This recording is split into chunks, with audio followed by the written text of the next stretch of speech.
కేంద్ర పురావస్తు శాఖ వారి పరిధిలో మనం నిర్వహించుకోవడం జరుగుతుంది.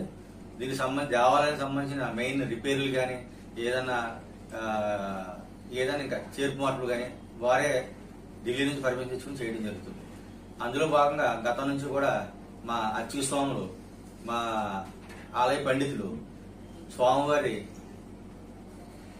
లింగము బాగా జీర్ణోద్ధరణకు వచ్చి ఉన్నది. అలాగే అమ్మవారి గర్భాలయంలో కూడా సెరామిక్ టైల్స్ ఉన్నాయి.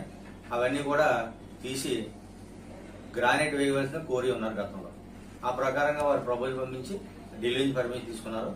కేంద్ర పురావస్తు శాఖ వారు ఈ నెల 24 ఏప్రిల్ 2024 నుండి 30/6/2020 అంటే ఈ లింగం జీర్ణోద్ధరణ అనేటటువంటిది ఆల్రెడీ గతంలో కూడా చేయడం జరిగింది. ఇప్పుడు ఉన్నటువంటి కాలమానంలో ఇప్పుడు వాడుతున్నటువంటి అభిషేక ద్రవ్యాల వల్ల అది మళ్ళీ